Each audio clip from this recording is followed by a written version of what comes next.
Well, happy Wednesday. Almost every time I speak with Christians about my faith in Jesus Christ, I'm met with questions about where I go to church. And this topic has been a little sensitive over, I don't know, the past several years probably. I've talked about some of my experiences right here on the show in the past. However, before we get into today's episode, I want to make one thing clear. There is not one person or one group of people that will ever stop me from seeking community among believers. Last year, I joined a church in Brooklyn and it was amazing. And I'm really excited to tell you about this story because it was such a good experience until it wasn't. Welcome back to the 94th episode of the Think on These Things podcast.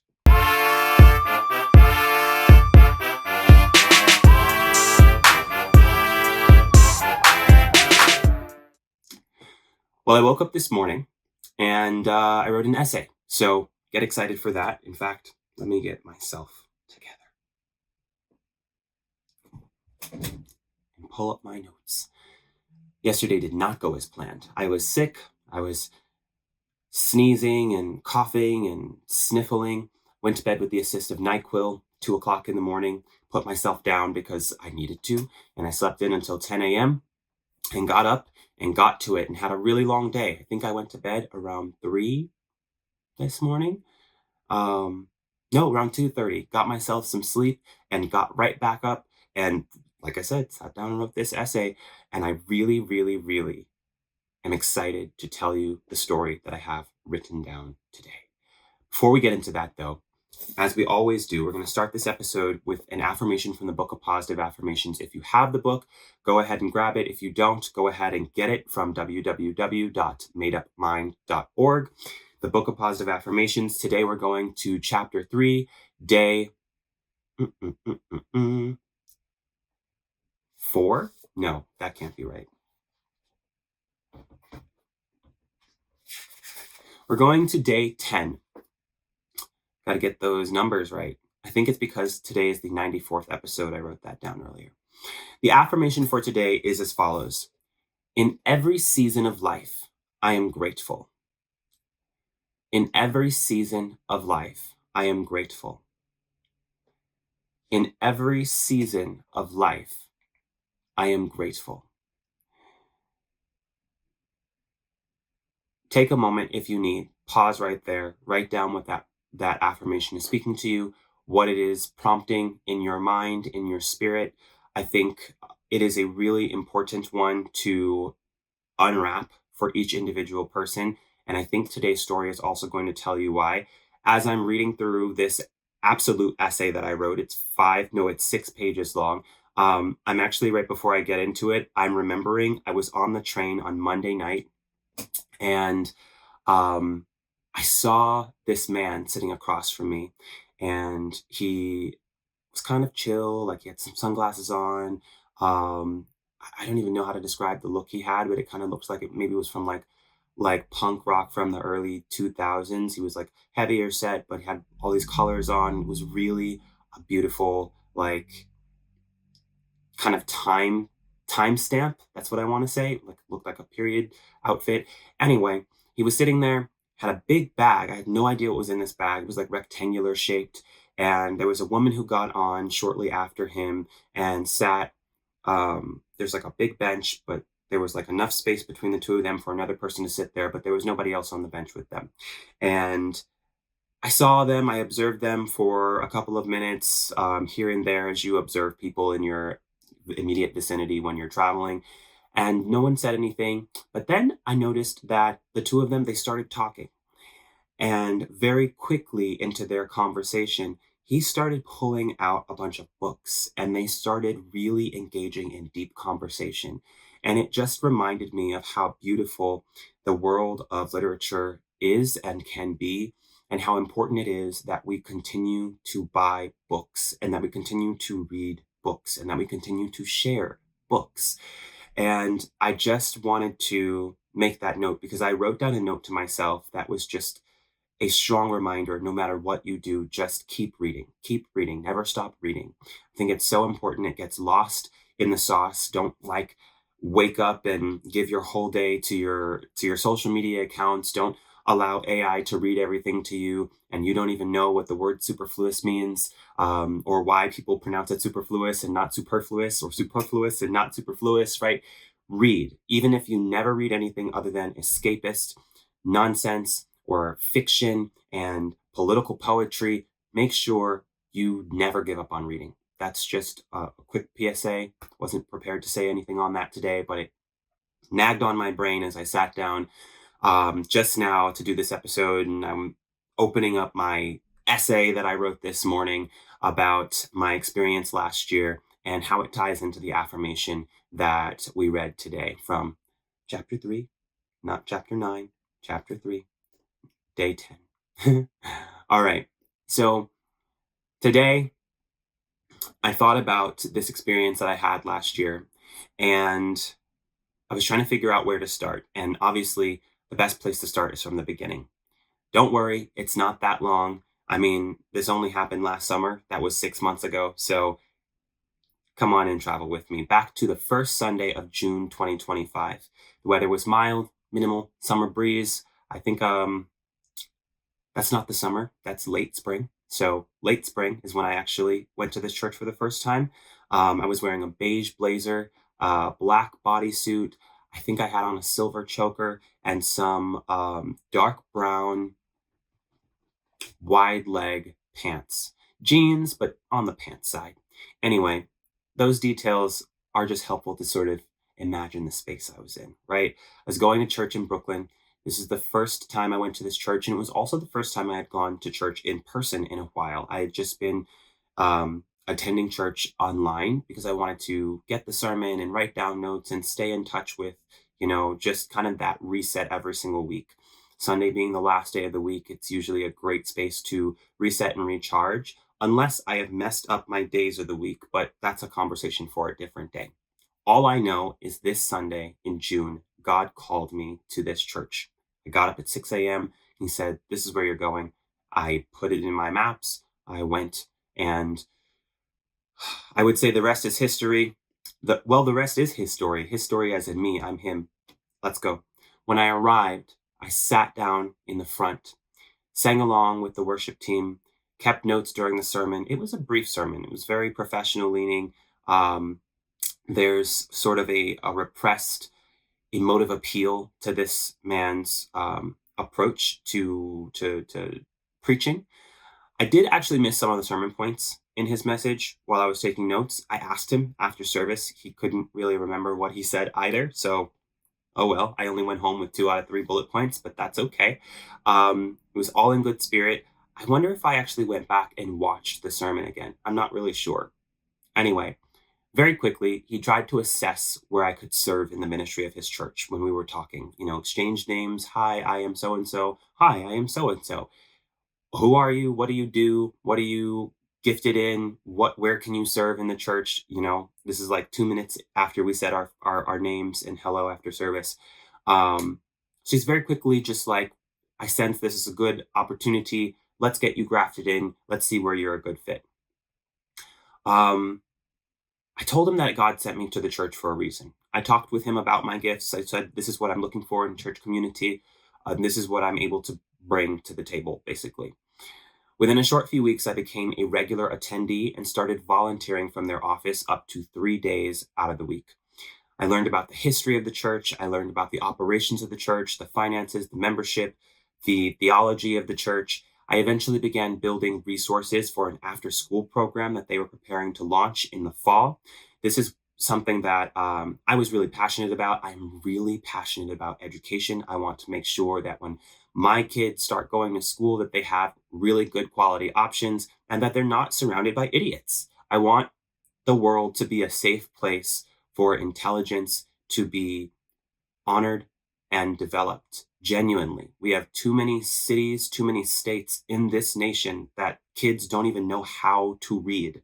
Not that they just don't want to read, they are raised not to read. So if you caught what I was saying earlier, maybe rewind that and send it to someone who needs to see it. Send it to someone in a district that's failing, right? That's a conversation for a different day. But I was really excited about this after school program because it's something that is so deeply aligned with my values. And the pastor was really excited about my excitement and engagement with this initiative, so much so that he presented me to the congregation as a leader of this initiative. I was like the operations coordinator for this pre-launch phase and potentially into the launch phase of the after school program. And this is something where I had to really dedicate tons and tons of hours, not just the few times that I went in during the week, but I would come home and I'm doing research, I'm developing resources. It's hundreds of hours that went into supporting this initiative. And in the end, um, there's maybe 30 different documents that I have been able to develop, and maybe I'll be able to use them at some point, but I'll talk a little bit more about that in a moment. I spent hours cleaning, researching, developing these resources. And by cleaning, I actually mean the physical space. I went in and the office was just, it was not being used, the office space that I ended up using.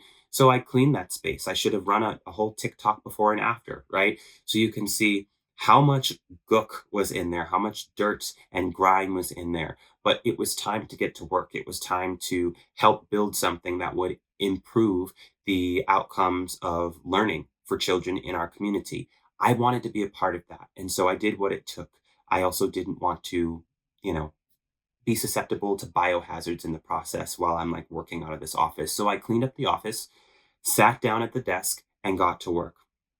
I even verbally accepted an invitation from the pastor to become a member. We had a couple of meetings. We had a meeting on Zoom. I met with the church administrator regularly. But then in my meeting where the pastor had asked me to become, like he had offered me to become a member, um, he had mentioned, you have my number, I have your number, you can interface directly with me. I'd rather that we have our own like relationship and conversation and things of that nature. And usually when you are building a conversation or a relationship rather with another person, you want to know who they are. You ask them questions to better understand their background, their process, their principles, their thinking. And I definitely took time to ask those questions of this man. And when I look back at our relationship, if you can call it that, I realized that for as much as I invested in getting to know him and getting to understand him and getting to support him, there was no reciprocity. And I didn't write anything about this, but this is super important.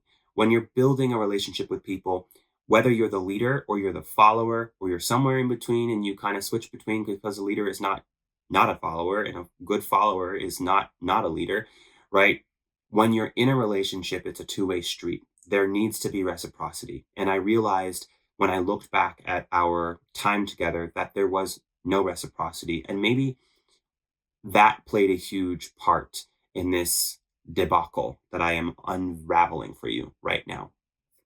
I also, you know, I also look back at the time that I spent there, and I couldn't ignore the glaring reality that while I was there, I picked up on a tone of politics that was happening from the very first time that I went.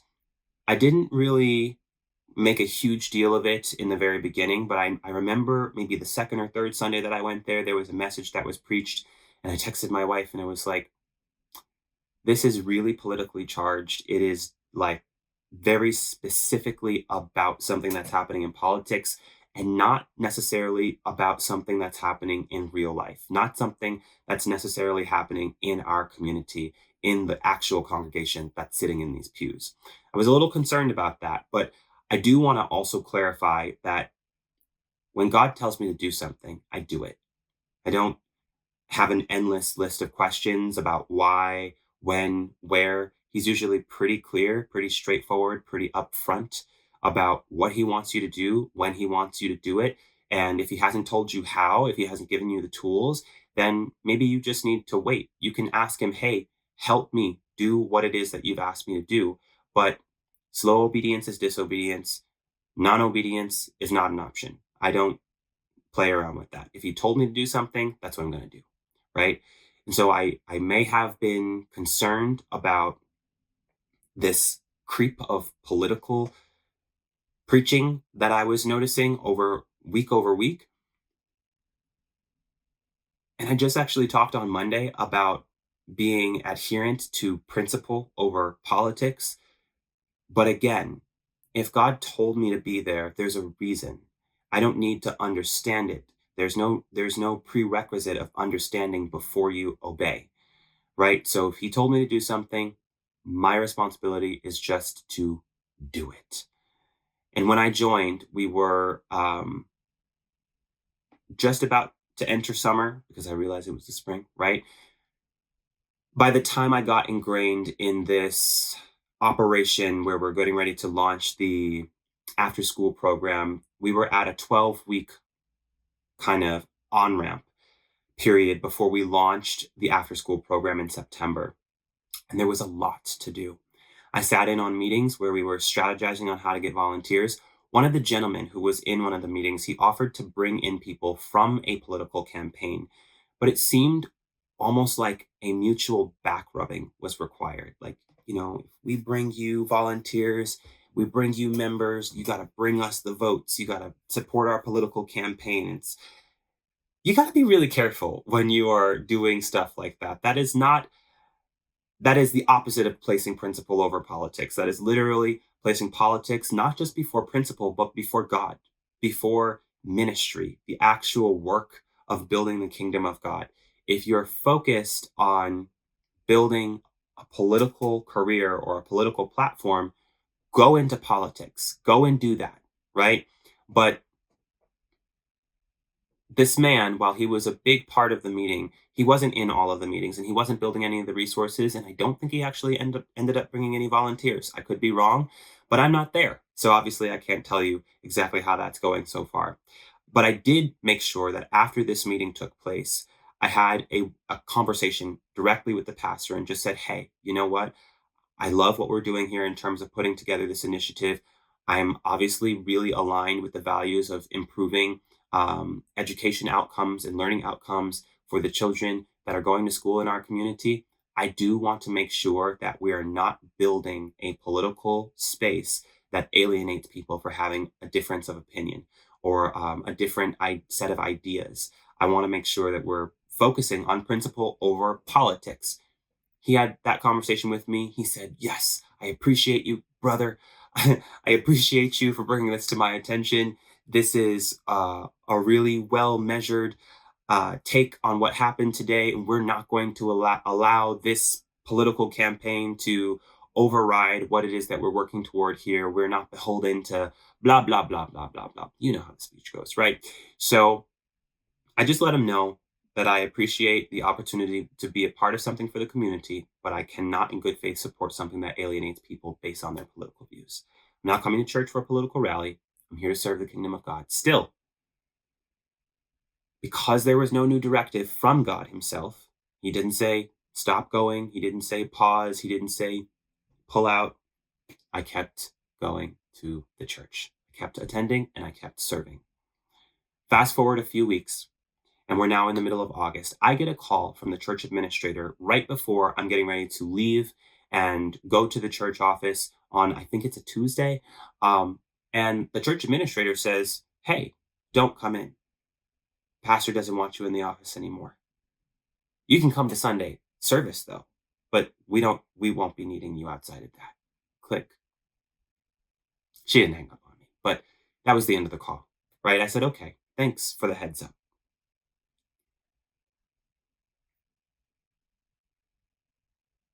How did we go from hi, hello, how are you, who are you, what can you do for me, to don't call me, I'll call you. In fact, I won't call you. I'll have my people get in touch with you.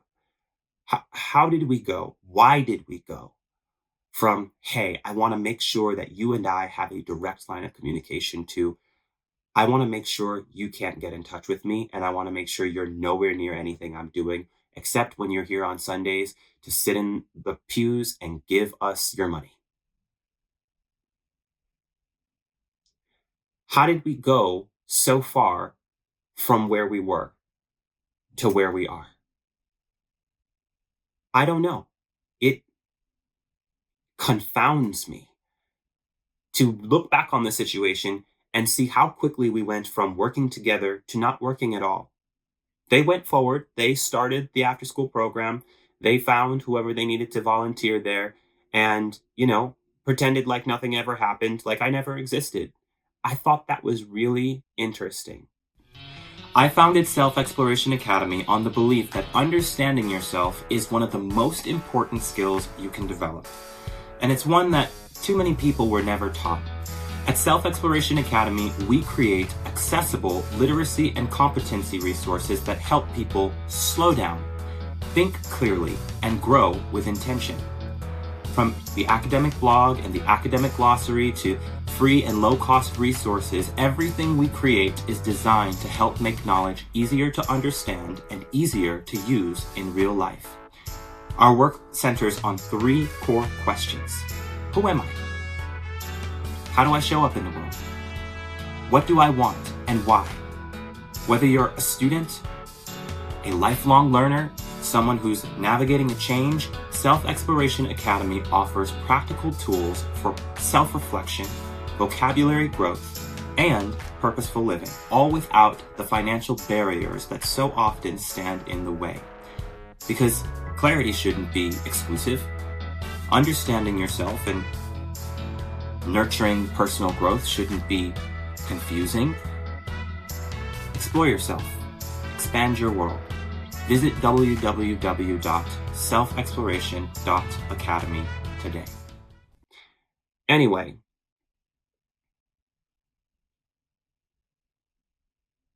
I'm thinking about it now.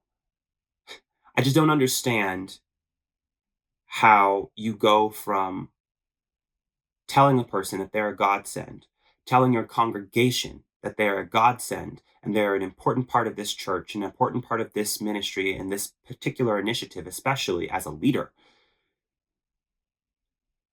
to a few weeks later, exiling them from your entire operation.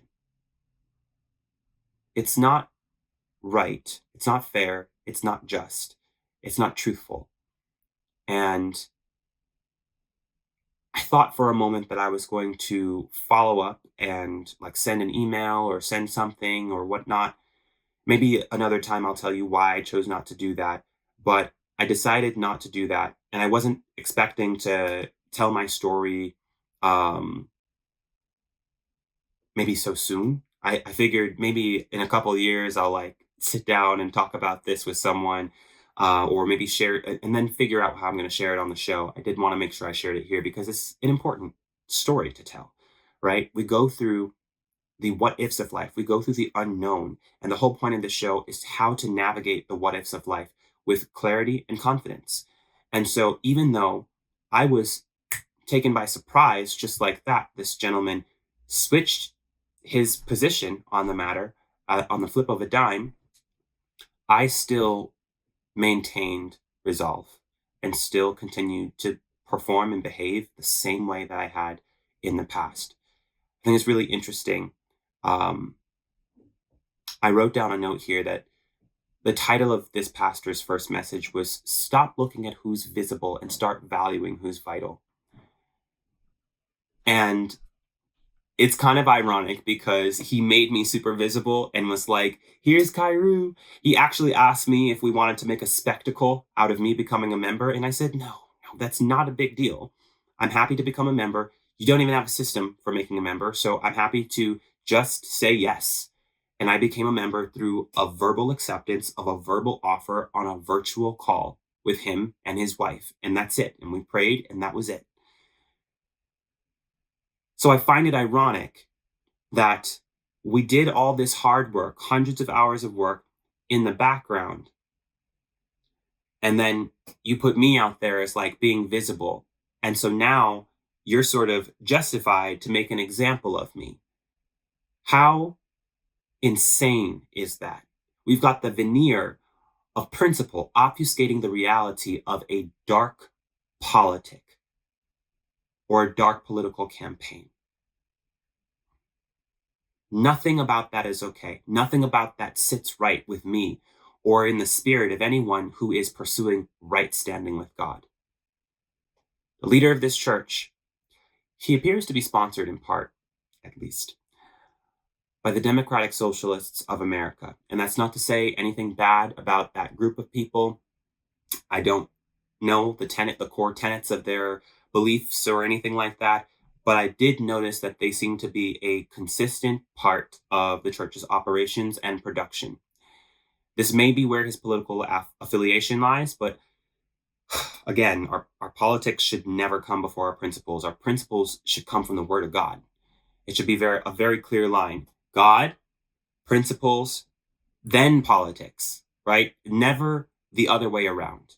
But here it seems like that's what was going on based on my experience. I've only been there for, a few months. I can't tell you anything more than what I experienced there. I do know, though, so many pastors are out here. They're putting themselves out there in the world, pimping themselves out for clout, for political gain. Some point you gotta look at them and say, where do we draw the line? Are you a pastor or are you a politician? Pastor, politician. You can actually be both, but you've got to be able to delineate which parts of your profession lie here, your vocation as a pastor who is called to shepherd the congregation, the children of God. Politician, someone who is called to represent the people in their community, regardless of their faith, regardless of their political aspirations, regardless of their background, their walk of life, their lifestyle. Your responsibility in both roles is to serve people regardless. But we get so caught up in these agendas, these ideologies, that we lose sight of what really matters. And in today's climate, social climate, right? We've got to be able to define, are you a pastor? Really? Are you a pastor? Or are you a politician? From all these people that we're seeing online, especially right now in the last week, we got people on both sides of the spectrum, from John Amanchukwu to Jamal Bryant to Bridget Mack and who's that?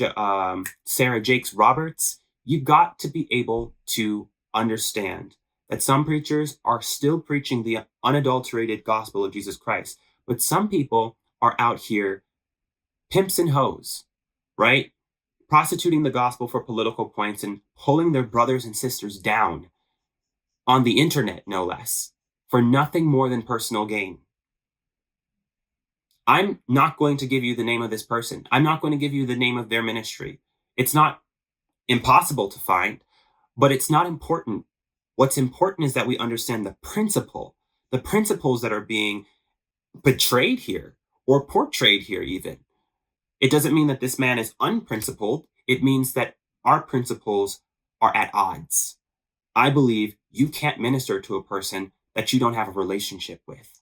I believe you can't lead a person that you can't build a relationship with. If you can't get to know a person, you will not have a relationship with that person. This man did not get to know me at all. He knows my name and he knows a bit about my family history, and that's it. But nothing more than everybody else around him already knows. He knows nothing of substance about me as a person. And I spent a lot of time trying to get to know him because the operation that we were working on together required some sort of genuine intimacy, some closeness. And he asked for direct communication. And then he decided, just kidding, I'm going to have an intermediary take care of this. Goodbye, you're exiled. Principles at odds. Principles at odds. But at some point, you've got to be able to say when enough is enough. We don't have to agree on everything. The Bible is full of diverse perspectives and examples of how to agree and how to disagree. I read a post on X this morning from Pastor West. He said, Cain killed his brother and still didn't become the accepted one. Pulling people down will never raise you up. Cain killed his own brother. If you don't know that story, do yourself a favor. Open the book of Genesis. Cain killed his own brother. God said, Cain, where's your brother Abel? Cain said, am I my brother's keeper? Am I responsible for that guy? He killed his own brother. But pulling someone down doesn't lift you up. Tarnishing someone's good name does not improve your standing in the world or in reality. Calling out unfavorable facts about a person in order to change public perspective about that person does not make you a better or superior person. It does not give you power, it does not give you authority, and it does not make you chosen by God for anything. Pulling people down will never raise you up. So you don't want me at the office? Cool, that's fine. You don't want to take responsibility for stewarding a genuine reciprocal relationship with the people that you're supposed to be stewarding relationships with as a pastor? All right, cool, that's fine. That's been my experience. That may not be everybody's experience, but what we had was not working. And how things ended did not sit right with me. And I'll tell you a little bit more about this later, but I'm going to leave it there for now. What I can say is if you don't want me at your church, I don't have to come. But you can't pull me down and expect God to elevate you, just like I can't pull down my brother or my sister and expect God to elevate me. We're called to honor one another in word and in deed. If you can't do that, you're going to have to take a seat and evolve.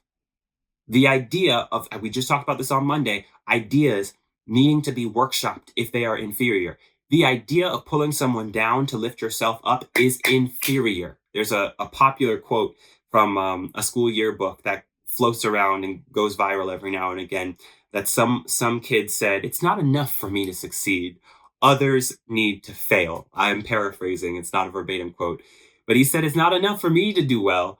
Others must fail." That is not a superior idea. That is an inferior idea. If I win, I'm an example of how you can win. If you win, you ought to be an example of how I can win. If it comes by tearing other people down, it is unsustainable and thereby an inferior idea. It is inconsistent with the values that I hold dear. It is inconsistent with my principles. I will not align myself with that because the end thereof is death. Very simple. So you don't want me to be a part of what you got going on because you believe in politicking instead of standing on principle? That's fine. You can't pull me down and elevate yourself. God is in control. You can't block God. You can't block God. You can't block God. Me not coming to your church doesn't mean that I'm not in a tight, close relationship with God. Me not being a part of your after-school program doesn't mean that I'm not going to be used by God to help improve education quality and learning outcomes in my community. Be for real.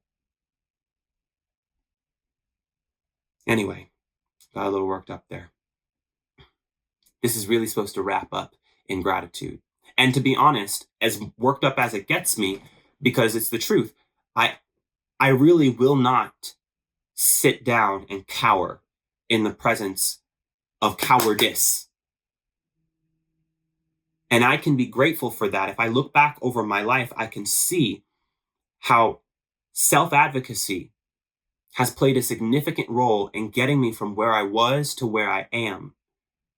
God didn't give me a spirit of fear. He didn't give me a spirit of timidity. He didn't give me a spirit of long-term weakness and suffering. He gave me a spirit of power and of love and of a sound mind. Just because you have a different idea than I have doesn't mean that I don't know what I'm talking about. I did the work. I studied to show myself approved. I have communicated my boundaries. I've communicated my principle. I'm standing on those principles.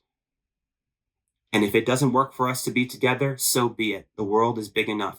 If God desires for reconciliation between you and I, it will happen at the appointed time. I'm not going to stand in the way of it. But I can be grateful even in this. A lot of people go through church hurt. Somebody mistreats them in the name of the Lord, which, by the way, that's a sin. That's using the name of the Lord in vain. People think the cuss word is using the name of the Lord in vain, people think saying, "Oh my God, oh my Jesus," or saying "Jesus Christ," sort of as an expletive. They think that that is using the name of the Lord God in vain. Use of the Lord's name in vain is when you say, "Lord, Lord," you say Jesus Christ, and you go and you hurt your brother and your sister, and you don't apologize, and you don't ever come to terms with the fact that you were in the wrong. You don't lead by example. You don't help others in need, but you call the name of the Lord and you take people's money in the name of the Lord. That's using the name of the Lord in vain. And people who make jokes about it, who draw caricatures of your character, they're not in the wrong for pointing out who you are and what you've done. They're not in the wrong for pointing out what they experience when you perform. Drewski just did a skit about the pastor who came down. He said, "Pastors love money." That's his experience. That's what he saw. He wanted to make a comment about it. He is a comedian, right? That's his job. He's not in the wrong. He's not mocking God by portraying what he is seeing in megachurches. It's not wrong to call out people who cannot decide if they are a pastor or a politician. You being confused doesn't make us confused. We're standing on principle, not your political agenda. And I'm so grateful that this was on my mind and on my heart to write down, and that it coincided so well with this situation. I texted, I went back and looked through my texts because I wanted to see like what was happening around this time. I had texted my wife the day after this happened. I confessed to her how this was making me feel. I needed her to know. I wanted to make sure that like we were on the same page. I was like, this pastor, he had my number. He told me he wanted us to have a direct line of communication, and this is what he did. And she helped me just stabilize and uh make my decision about what I was going to do in that moment and in the moments that followed. And I really appreciate that. Um, I just I look back on this, and like I said, there's no love loss. There's no need for me to be down and out. There's no need for anyone in this situation to be down and out. I don't expect, even if he were to see this story, I wouldn't expect him to apologize. Not even today. That's not who I met. That's not the person that I interacted with. That's not who I came to know. So if he were to apologize, great. If we were able to reconcile, like I said, great. I'm not going to stand in the way of it. And I would come back and tell a story about how we reconciled in the aftermath of all that went down. But that is not where we're at right now. Right now, we're at a place where I was exiled by a pastor who seemingly had a political agenda that was inconsistent with who I am and what I had to offer. And so as soon as he decided that he didn't want me anymore, he discarded me. And I'm here saying, thank you. Thank you. You know how many years people waste investing in relationships that aren't even real? You know how many years people waste going to church and going to communities that give them nothing, that all they do is take from them? Not just the church, secular communities that operate like religions. Politics, identity politics, academia. There are so many spaces that operate like a religion, and like an organized religion that gets too big and too bureaucratic and too unfocused and unprincipled. They get to a place where all they do is they take. They don't give you anything. But when someone says, "This is who I am," thank you. Thank you. That's the American Sign Language version. And I want to say this. I'm going to keep reading because I gotta go here. We're almost over time. I want to say this to anyone who sees this and identifies as a believer. which I know is not the entirety of my audience across all the platforms where this podcast shows. We get like a few views on YouTube. We get, a lot more on Spotify and all the other podcast platforms that were on Apple Podcasts. I think Google. No, I think they discontinued. There's another one. It's escaping me. But thank you to everyone who streams, everyone who downloads, everyone who listens and watches, even for a few seconds. But if you're watching this and you're a believer, if you've ever felt conflicted, disheartened, or ashamed about not having a church home, I want you to remember this. There's no building, no person that can define and see what's happening in your heart. Only God sees and judges the heart. Only God can change the heart. He's the only one who can see the reality of what's happening in your heart, unless he reveals in some part what's going on with someone for a time and a reason. There's no sharing the intimate contents of your heart with another person just because. No one has open access to seeing the reality of your heart. People can infer, they can deduce, they can theorize what's happening. But they cannot know the reality of what's happening unless A, you tell them, or B, God reveals it to them. That's really important. Your relationship with God is between you and God. It's not between the church home that you belong to and God. And just because you're in a church building doesn't mean that you have a relationship with God. And just because the pastor's relationship with God is one way or another does not mean that your relationship with God is the same. So never fall for the nonsense that political pastors, get online and they tell you, all the people in that congregation, they're bad. They're all going to hell. That's not the word of God. That's not consistent with reality. It's not even logical. Don't fall for that. That is buffoonery.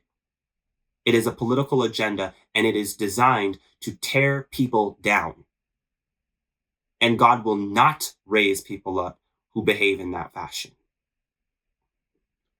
You can quote scripture, you can sing a song, you can do a dance, you can say the name of the Lord and hurt people at the same time, but you can't block God.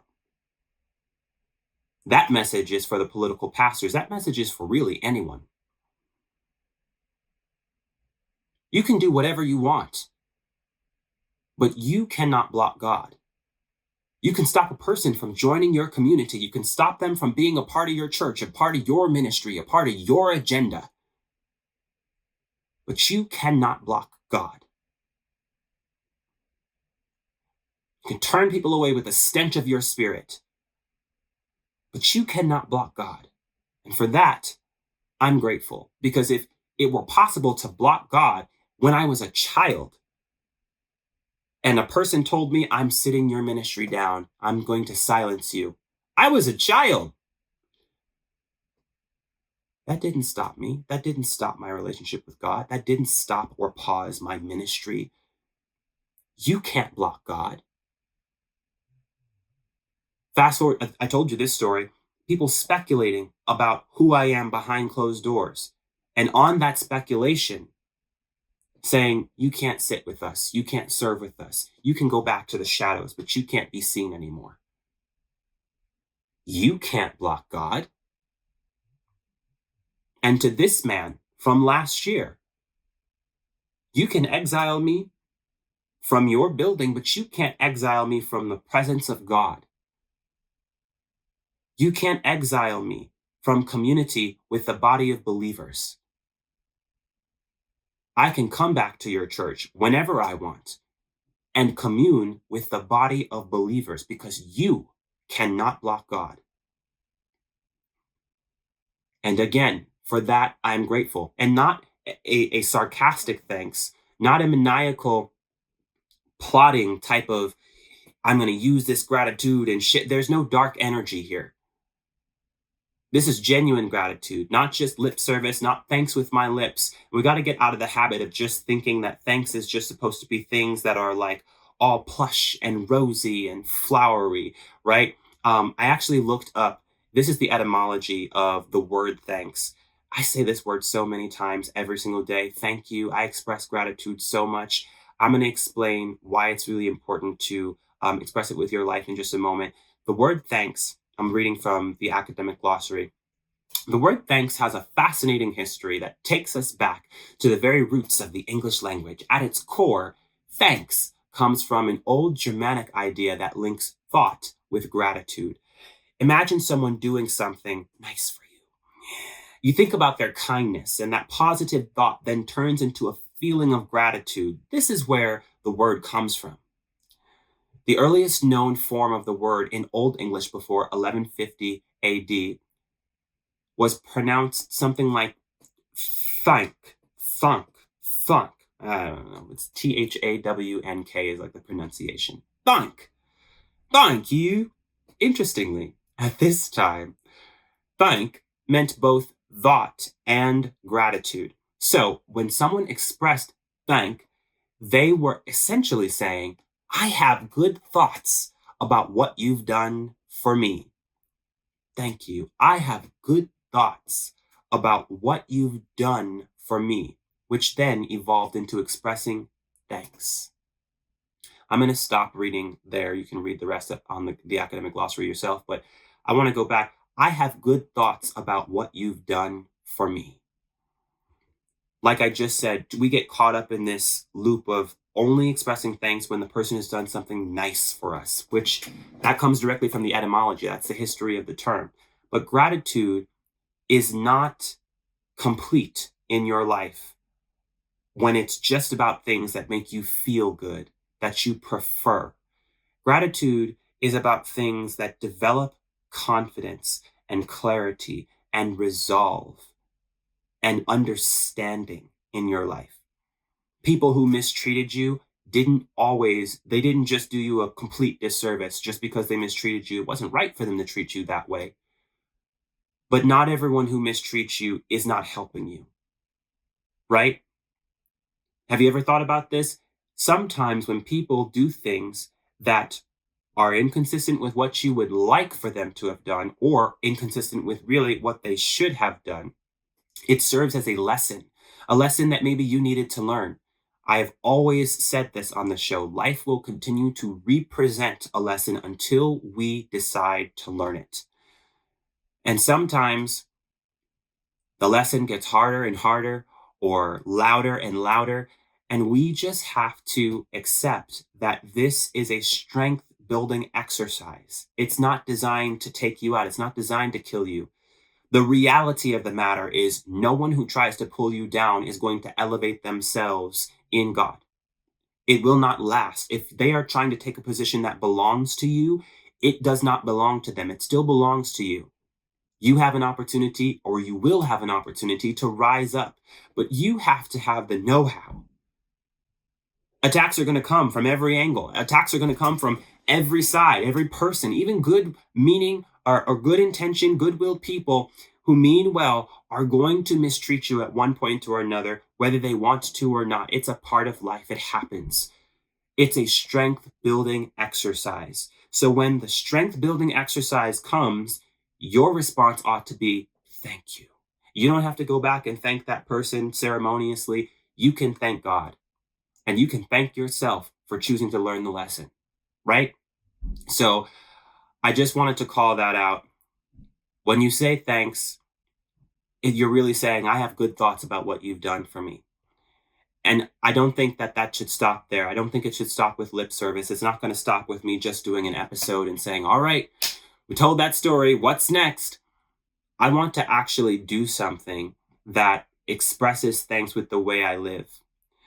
I wanted to take a look first before I continue to make sure I'm not getting off of the topic, not giving a veneer of gratitude.